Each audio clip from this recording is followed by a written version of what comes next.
Hello, I'm Ed Zitron, and this is Better Offline.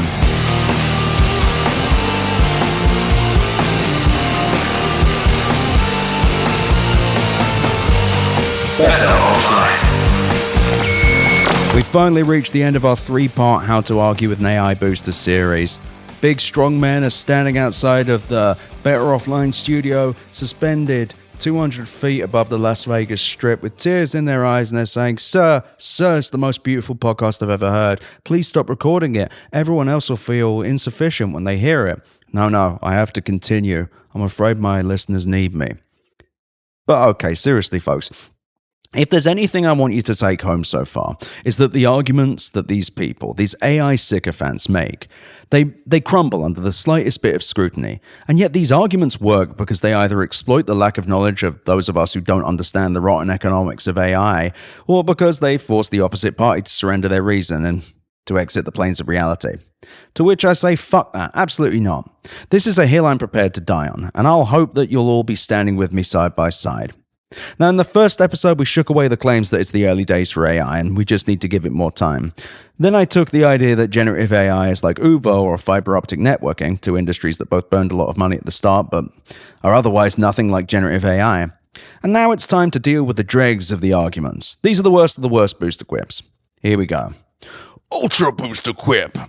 I thought about recording that with a bunch of reverb, but it didn't really work out for me. But I wanted to do it once. But anyway, their argument is, AI is just like Amazon Web Services, a massive investment that took a while to go profitable, and everybody hated Amazon for it.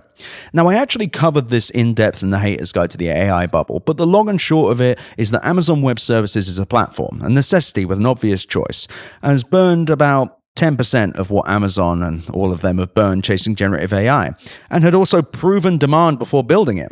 Also, Amazon Web Services was break even within 3 years, and OpenAI was founded in fucking 2015, and even if you start from November 2022, by Amazon Web Services standards should be break even by now. But now I'll quote myself. That's for boosters.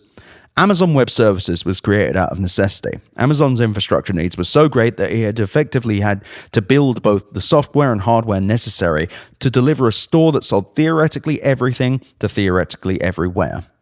Handling both the traffic from customers, delivering the software that runs Amazon.com quickly and reliably, and, well, making sure things were stable. It didn't need to come up with a reason for people to run web applications. They were already doing so themselves, but in ways that cost a lot more, were inflexible, and required specialist server skills.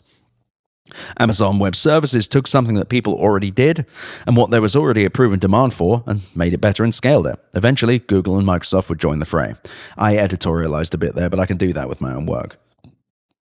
Now, a common booster quip, by the way, is for them to say, well, this AI company, they've got high annualized revenues. And as I've discussed in the past, this metric is basically month times 12. And while it's a fine measure for normal, high gross margin businesses like software as a service companies, it isn't for AI.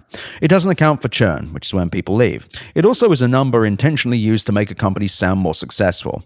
So you can say $200 million annualized revenue instead of $16.6 million a month. And you're also meant to, but you heard, they said 200 million annualized, but you heard 200 million. Your mind did. That was a bad Plinkett reference, but I'll continue. They want you to think 200 million. They want you to think that's what they'll make.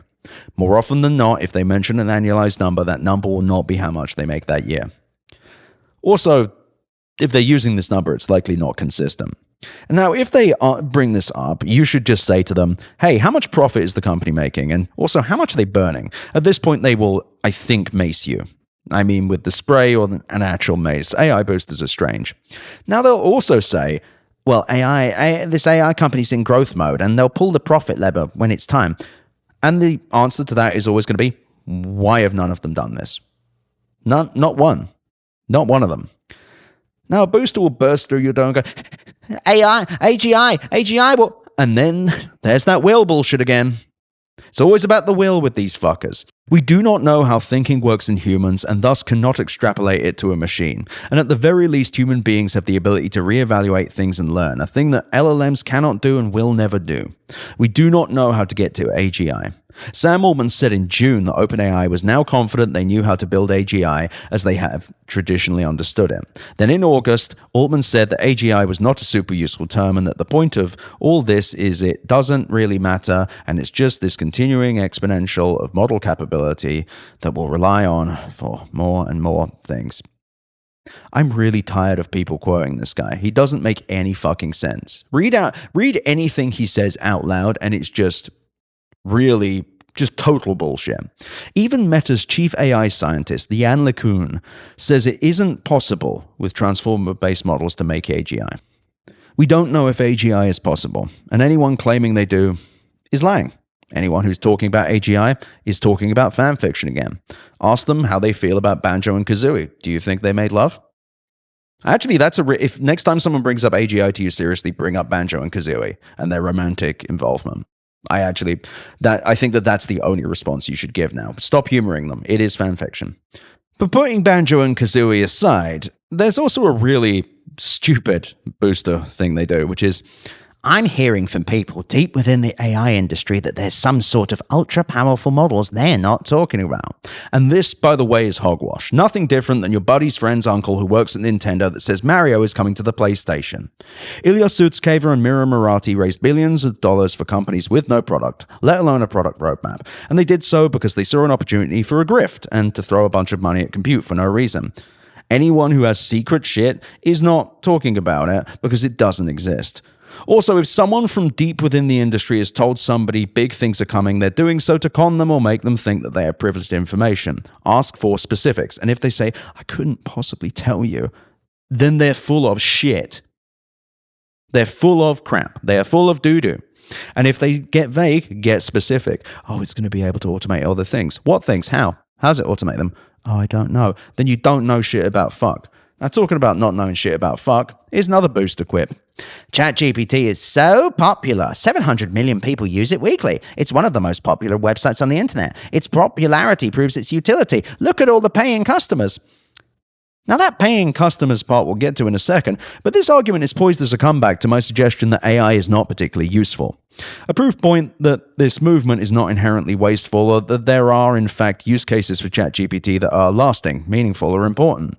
I fundamentally disagree. In fact, I believe ChatGPT and LLMs in general have been marketed based on lies of inference, which I realize is ironic. I know. It's pretty clever. I had a whole blog written called The Lie of Inference that kind of became this. It wasn't very good, though. This is good. Don't say it's bad. I also have grander concerns and suspicions about what OpenAI considers a user and how it counts revenue. Let me give you an example. They claim to have 5 million business customers, yet 500,000 of those are from a $15 million year-long deal with Cal State University, which works out to around $2.50 a user a month. OpenAI has also started doing $1 a month trials of its $30 a month Teams subscription, and one has to wonder how many of those subscribers are counted in the total, and indeed for how long. I do not know the scale of these offers, nor how long OpenAI has been offering them. A Redditor posted about this $1 for a month deal a few months ago, saying that OpenAI was offering 5 seats at once, so $1 for a month per seat. How many people cancel after that? Who knows? Maybe they just hope they don't. In fact, I found a few people talking about these deals, and even one adding that they were offered an annual $10 a month ChatGPT Plus subscription. That's not like $10 a month for just 1 month. That's for 12 months. With one person saying a few weeks ago that they'd seen people offered that same deal for canceling their subscription. And actually, I got the same thing when I tried to cancel. Yes, I pay for ChatGPT. I need to actually use the fucking thing to criticize it. When I tried to cancel it, it was like, hey, do you want 3 months for $10 a piece? And I was like, sure, just to prove my point. Suspicious. But there is a greater problem at play, by the way, and it goes beyond pricing. And it's that ChatGPT and OpenAI has been marketed based on lies. So ChatGPT has 700 million weekly active users. OpenAI has yet to provide a definition. Yes, I've asked them, which means that an active user could be defined as somebody who has gone to ChatGPT once in the space of a week. This term is extremely flimsy and doesn't really tell us much. Yes, it's a lot of people, but how active are they? SimilarWeb says that in July 2025, the ChatGPT.com had 1.287 billion total visits, making it very popular. What do these facts actually mean, though? As I said previously, ChatGPT has had probably the most sustained PR campaign for anything outside of a presidency or a pop star. Every single article about AI mentions OpenAI or ChatGPT. Every single feature launch, no matter how small, gets a slew of coverage. Every single time you hear AI, you're made to think of ChatGPT by a tech media that's never stopped to think about their role in the hype or their responsibility to their readers. And as the hype has grown, the publicity compounds, because the natural thing for a journalist to do when everybody is talking about something is to talk about it more. ChatGPT's immediate popularity may have been viral, but the media took the ball and ran with it, and then proceeded to tell people it did stuff it did not. People were pressured to try this service under false pretenses, something that continues to happen to this day. And I'm going to give you a really fucking grisly example. When I discovered this, when I went and looked at this, it filled me full of rage. It's disgraceful what happened. On March 15th, 2023, Kevin Roose of the New York Times would say that OpenAI's GPT-4 was exciting and scary, and that it was exacerbating, in his words, the dizzy and vertiginous feeling I've been getting whenever I think about AI lately, wondering if he was experiencing future shock, then described how it was an indeterminate level of better, and then said something that immediately sounded ridiculous. In one test conducted by an AI safety research group that hooked GPT-4 up to a number of other systems, GPT-4 was able to hire a human TaskRabbit worker to do a simple online task for it, solving a captcha test, without alerting the person to the fact it was a robot. The AI even lied to the robot about why it needed the captcha done, concocting a story about a vision impairment. Now, this doesn't sound even remotely real now, but this was 2 years ago. So I went and looked up the paper, and pretty much everything that Roose described was illustrative, i.e., doesn't really seem whether it happened. Now he's referring to the safety card, which every model has, that lists all the measures used to train it and such. And this safety card led to the perpetration of one of the earliest falsehoods and most eagerly parroted lies about this fucking industry, and that was that ChatGPT and generative AI is capable of agentic actions. Outlet after outlet, and some people who should definitely have known better, led by Kevin Roose, eagerly interpreted an entire series of events that took place that doesn't remotely make sense, starting with the fact that I don't think you can hire a TaskRabbit to solve a captcha. Or at the very least, without a contrived situation where you create an empty task and ask them to complete it. Why not use Mechanical Turk or Fiverr? There are people right now offering that service. There are actual real things. But you know me, I'm a curious little critter, so I went further and followed the citation from the safety card to the study, and this is by METR and the research page. It turns out that what actually happened was METR had a researcher copy and paste the generated responses from the model, and otherwise handled the entire interaction with the TaskRabbit. And based on the plurality of TaskRabbit contractors, it appears to have taken multiple times. On top of that, it appears that OpenAI and Meta, that's METR, sorry, were prompting the model on what to say, which kind of defeats the point. Like, we don't actually know what they prompted it to do. And when you look, it even says it does like chain of thought reasoning, which didn't really exist back then. And if it did, it was extremely, like, chain of thought is reasoning, and that came out end of 2024. This whole thing is absolutely insane. It's absurd that anyone wrote about it as real. What happened, just to be really blunt, is that if they even opened a TaskRabbit, it's really not obvious whether they actually did this. They had to go to the model and say, okay, I'm opening a TaskRabbit window, and now the person has said this, and now this is it. It just doesn't sound real at all. But even if it did, it's very obvious that they were telling the model what to say and then copy-pasting the response, and it took them multiple tries. It took me 5 whole minutes to find this article, partly because it was cited on the GPT-4 system card.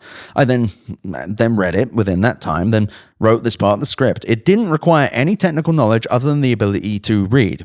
It is transparently, blatantly obvious that GPT-4 did not hire a TaskRabbit or indeed make any of these actions. It was prompted to, and they did not show the prompts they used, likely because they had to use so many of them, if they even did it.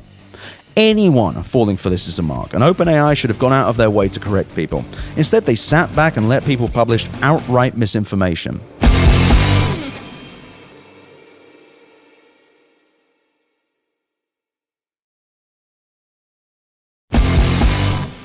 Roos, along with his co-host Casey Newton, would go on to describe this example at length on a podcast that week, describing an entire narrative where the human actually gets suspicious and GPT-4 reasons out loud that it should not reveal that it is a robot. It's not a reasoning model. At which point, the TaskRabbit solves the captcha. During this conversation, Newton gasps and says, "Oh my God," twice. And when he asks Roos, how does this model understand that in order to succeed at its task, it has to deceive the human? Roos responds, "We don't know. That is the unsatisfying answer." And Newton laughs and states, "We need to pull the plug." I mean, again, what? Disgraceful, embarrassing, reprehensible. All that and more on the Hard Fork podcast. Published weekly. You can cut that ad's for free, fellas.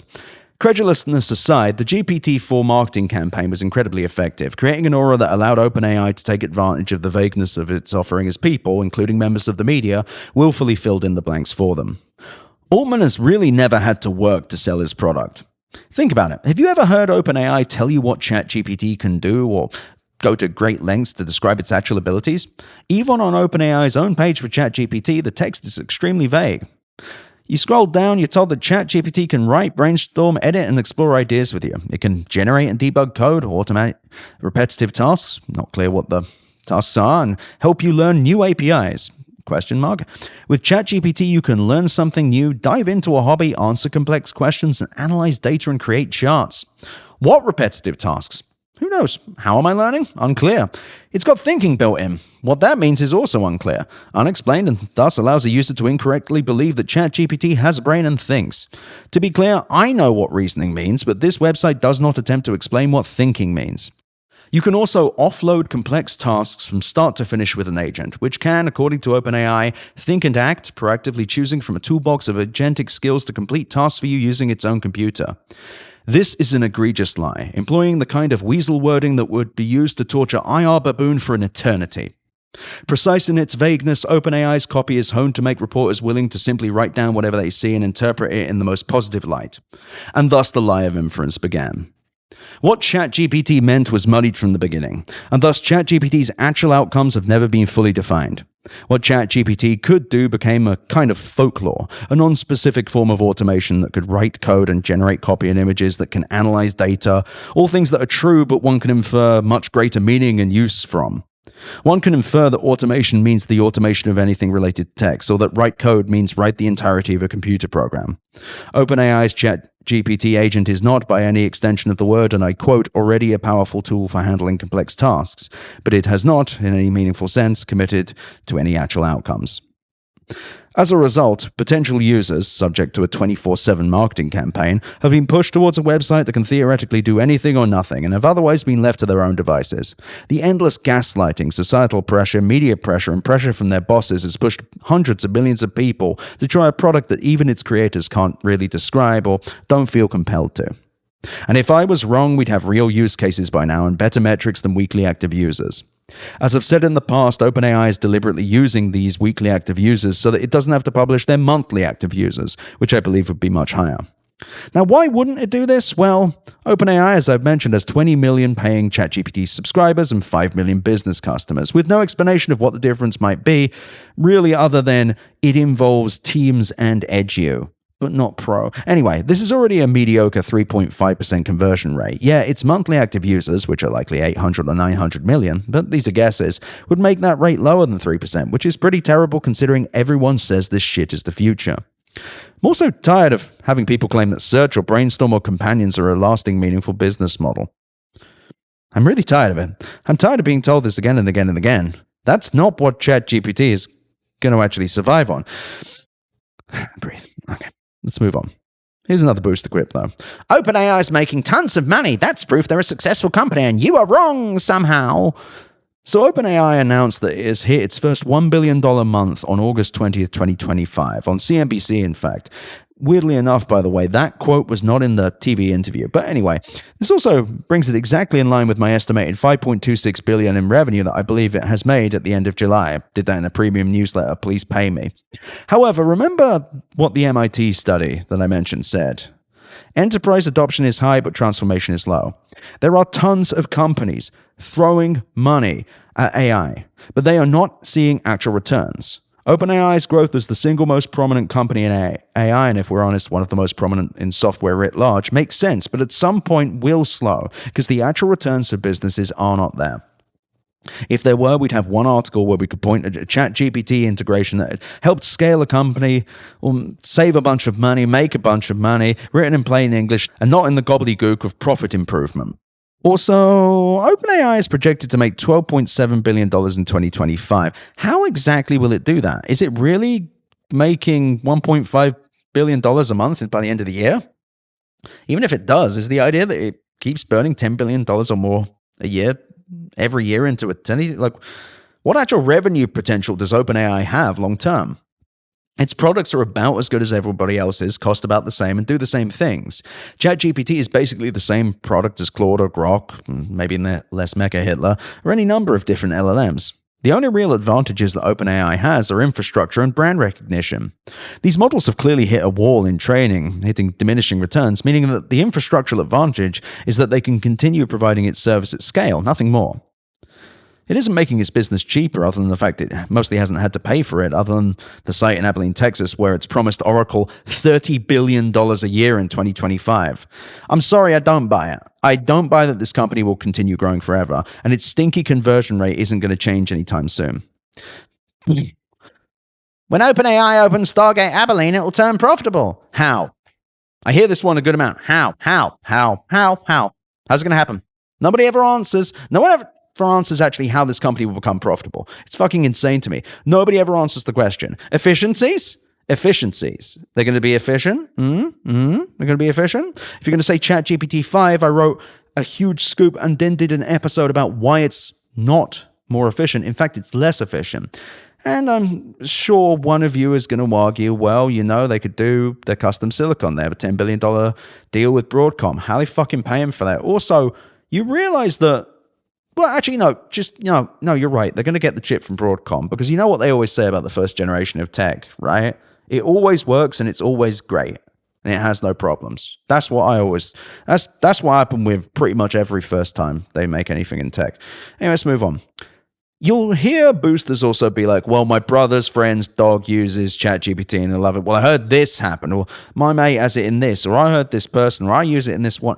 Before we go any further, just to be clear though, is when you hear a booster bring up AI and they'll say something, make sure they're talking about generative AI. Are they actually talking about generative AI? Is this a large language model thing? It's very, very, very common for people to conflate AI with generative AI. There are many different kinds of AI. Make sure that the AI booster, whatever they're claiming, whatever they're telling you, is actually about large language models. There are all sorts of other kinds of machine learning that people love to bring up. LLMs have nothing to do with folding at home, autonomous cars, or most disease research. But okay, let's do a speed run.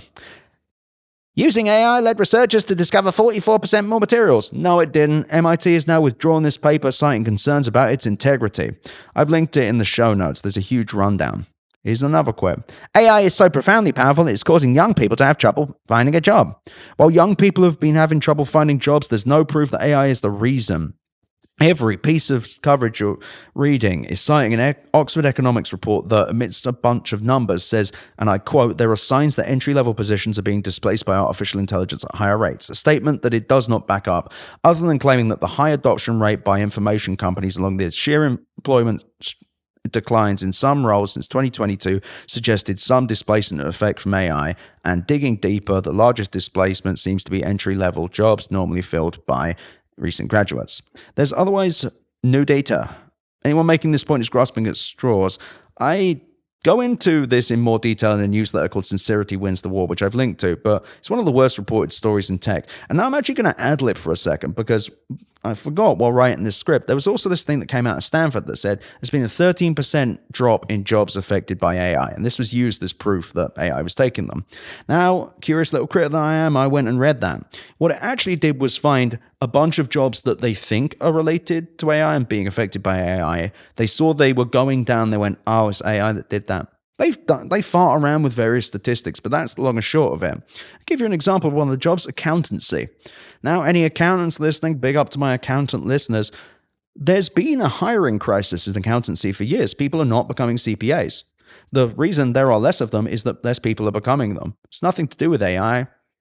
Are you?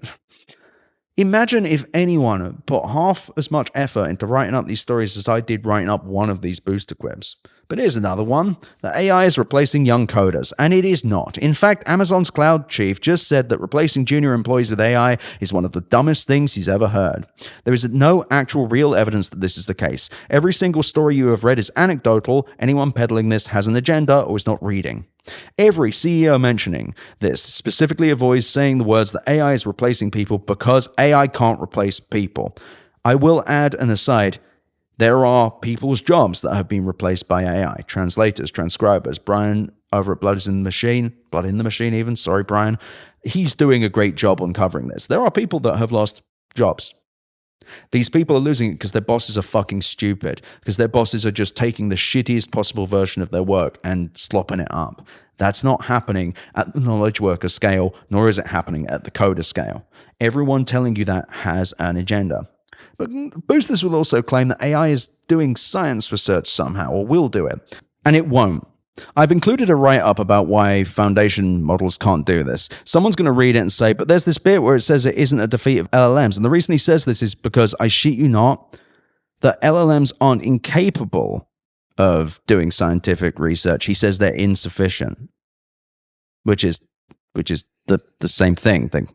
They're insufficient. Anyway, he claims they're also not dead weight for science, then spends hundreds of words meandering around that thing to kiss up to AI boosters for some reason. I assume because they've terrified him by being really annoying, and these people need to go outside and touch grass. Now, a lot of people think they're going to tell me that they use AI all the time, and that will change my mind. I cannot express how irrelevant it is that you have a use case. As every use case I hear is one of the following. I use it for brainstorming, to which I say, who cares? Not a business model, it's commoditized. I use it like search. Who cares? It's not even good at search. It's fine. It's not even better than the low bar set by Google search. The results it gives aren't great, and the links are deliberately made smaller, which gets in the way of me clicking them, so I can actually look at the content. If you're using ChatGPT for search, you may not actually care about the content of the things you're looking at. If I'm wrong, great. You now have a functional search engine. Congratulations. Well, I use it for research. And if you use it for research, you do not respect actual research. You want a quick answer. It's that simple. These reports are slop. I've read many AI reports, and they're not good. Sorry. Well, I use it for coding, or know someone who used it for coding, and I'll get to that in a minute. But all of this would be fine and dandy if people weren't talking about this stuff as if it was changing society.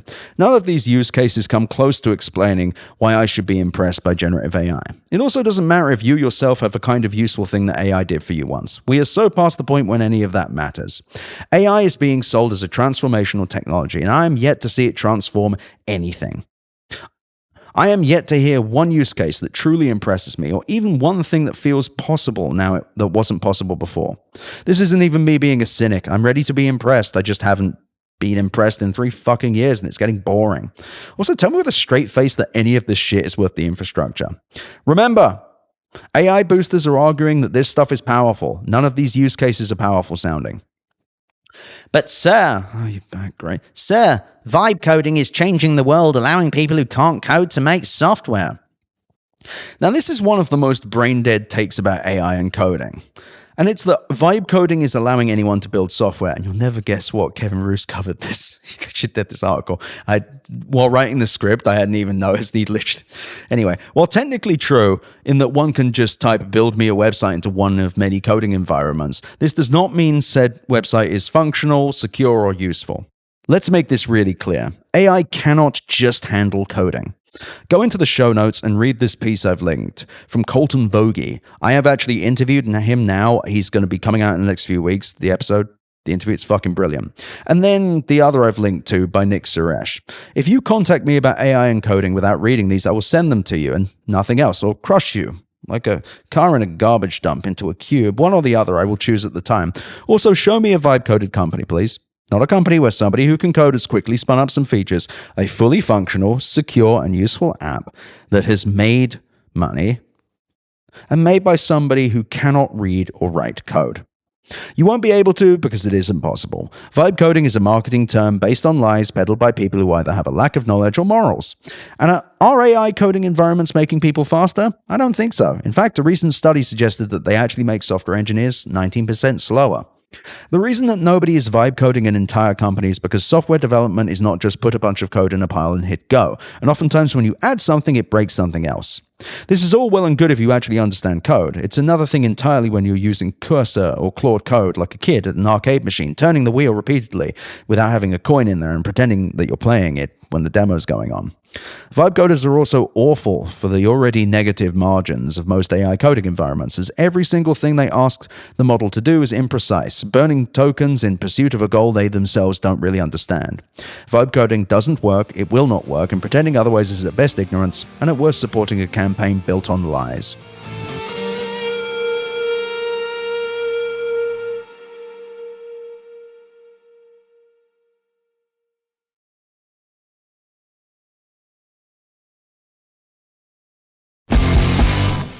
And this is all built up to one final point. I'm no longer accepting half-baked arguments.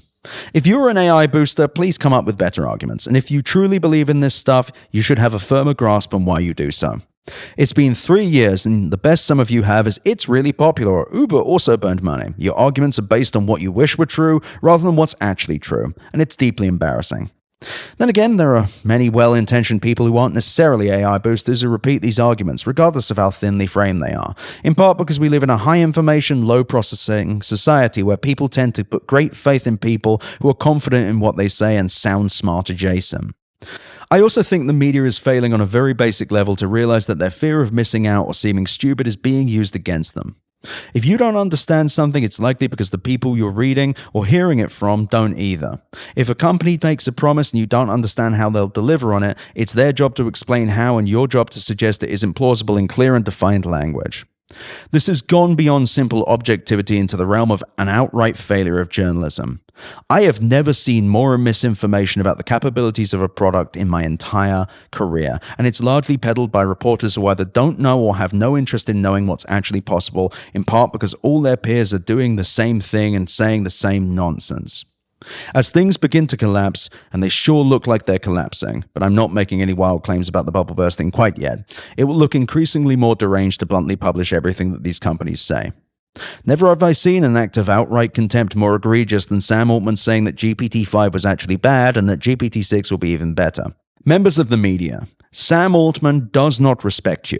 He is not your friend. Clammy Sam Altman is not secretly confiding in you. Clamuel thinks you are stupid and easily manipulated, and will print anything he says, largely in part because many members of the media will print exactly what he says whenever he says it. And to be clear, if you wrote about GPT-6 and made fun of it, that's great. But let's close by discussing the very nature of AI skepticism and the so-called void between those who hate AI and those who love AI, and from the perspective of one of the most prominent people in the skeptic camp. Critics and skeptics are not given the benefit of grace, patience, or in many cases, hospitality when it comes to their position. While they may receive interviews and opportunities to give their side, it's always framed as the work of a firebrand, an outlier, or somebody with dangerous ideas that they must eternally justify. Skeptics are demonized, their points under constant scrutiny, their allegiances and intentions constantly interrogated for some sort of moral or intellectual weakness. Skeptic and critic are words said with a sneer of trepidation, that the listener should be suspicious that this person isn't agreeing that AI is the most powerful special thing ever. To not immediately fall in love with something that everybody is talking about is to be framed as a hater, to have oneself introduced with the words, "not everyone agrees," or on 40% of your appearances. By comparison, AI boosters are the first to get TV appearances and offers to be on panels. Their coverage featured prominently on Tech Meme, selling slop-like books called shit like The Future of Intelligence, Masters of the Brain, featuring 18 interviews with different CEOs that all say the same thing. They don't have to justify their love. They simply have to remember all the right terms, chirping out test time compute and the cost of inference is going down enough times to summon Wario Amadei to give them an hour-long interview where he says the models they are in years going to be the most powerful school teacher ever built. And by the way, yeah, I did sell a book because my shit fucking bangs. My shit rocks. I'm not going to be too smug, but like I put a lot of effort into this and I research it very well. Others should try harder. I have consistent, deeply sourced arguments that I've built over the course of years. I didn't become a hater because I'm a contrarian. I became a hater because the shit that these fucking oafs have done to the computer pisses me off. I did The Man That Destroyed Google Search because I wanted to know why Google Search sucked. I wrote Sam Altman-Free because at the time I didn't understand why everybody was so fucking enamored with this clammy sociopath. Everything I do comes from a genuine curiosity and an overwhelming frustration with the state of technology. I started writing the newsletter that led to this podcast with 300 subscribers and 60 views, and have written it as an exploration of subjects that grows as I write. I do not have it in me to pretend to be anything other than what I am, and if that's strange to you, well, I'm a strange man, but at least I'm an honest one. I do have a chip on my shoulder in that I really do not like it when people try to make other people feel stupid, especially when they do so as a means of making money for themselves or making someone else look good. I write this stuff out because I have an intellectual interest. I like writing, and by writing, I'm able to learn and process my complex feelings around technology, and talking it out actually feels good. It's an intellectual exercise that I really enjoy.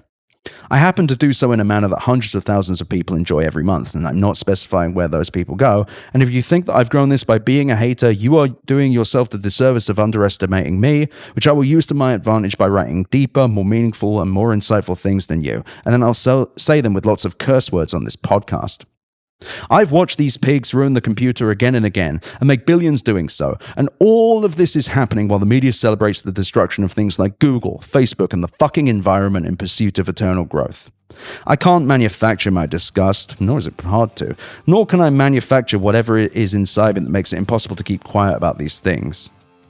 I don't know if I take this too seriously, whether I don't take it seriously enough, because I keep saying fuck and shit, but I'm honored that I'm able to do so, and I really appreciate everyone who listens, reads, or engages with me in any way.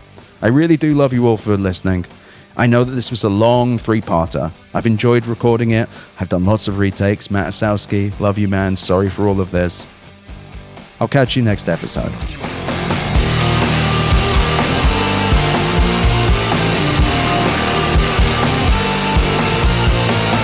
Thank you for listening to Better Offline. The editor and composer of the Better Offline theme song is Matt Asowski. You can check out more of his music and audio projects at mattasowski.com. MATTOSOWSKI.com. You can email me at easy@betteroffline.com or visit betteroffline.com to find more podcast links and, of course, my newsletter. I also really recommend you go to chat.wheresyoured.at to visit the Discord and go to r/betteroffline to check out our Reddit. Thank you so much for listening. Better Offline is a production of Cool Zone Media. For more from Cool Zone Media, visit our website, coolzonemedia.com, or check us out on the iHeart Radio app, Apple Podcasts, or wherever you get your podcasts.